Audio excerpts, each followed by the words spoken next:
The hell dog shows himself to John. John is a big lug. He's all alone in his cabin in the woods. He didn't see the hell dog coming. He just sits there in his chair, drinking his beer and smoking his joint. But the hell dog just stands there and stares at him for a while. Now, normally, if a hell dog shows himself to someone, it means only one thing. That person is going to die a horrible and painful death. But something's different about this hell dog.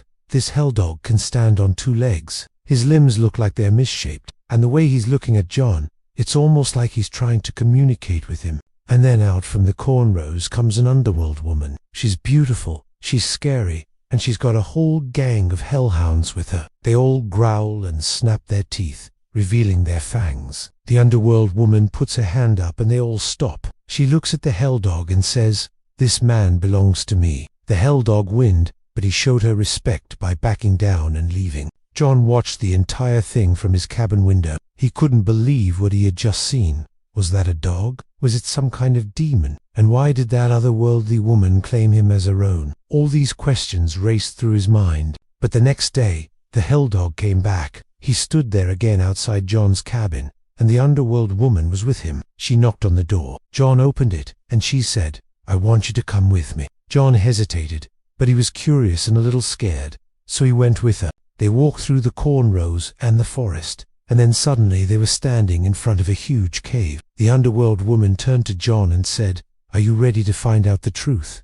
John nodded, and she disappeared into the cave. He hesitated for a moment, but then he went after her. Inside the cave was a huge cavern filled with all kinds of strange and scary creatures. Demons and monsters of all shapes and sizes were running around. Some were tending to a fire, while others seemed to be guarding something. As John got closer to the fire, he could hear voices. They were talking in hushed tones about how the queen was expecting a new arrival. Then John saw her, the most beautiful woman he had ever seen, sitting on a throne made of bones. But there was something about her that was both familiar and terrifying. As she turned to look at him, John felt a jolt of recognition. He knew her from somewhere, but he couldn't quite place it. "So you must be John," she said, her voice like velvet. "I've been expecting you." She gestured to the throne beside her. "Come, sit by me." John hesitated for a moment, but something compelled him forward. As he sat down, he felt a surge of power and excitement.